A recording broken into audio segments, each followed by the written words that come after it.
Magandang hapon again sa ating mga followers at mga subscribers. Dito naman tayo para sa isang pag-harvest ng ating organic compost. At syempre, ang paggawa natin, pag-harvest hindi basta-basta. Hindi basta-basta ilagay na lang natin sa loob ng sako. Syempre, kailangan natin i-mix ulit, no?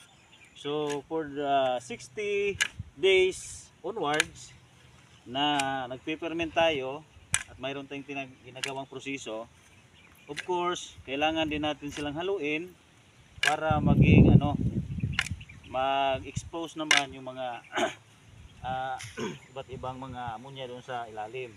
Now, at pag-harvest natin kailangan mayroon tayong filtration, no? Mayroon tayong ayagan. So, para hindi masama yung natin. Ganyan. Para hindi naman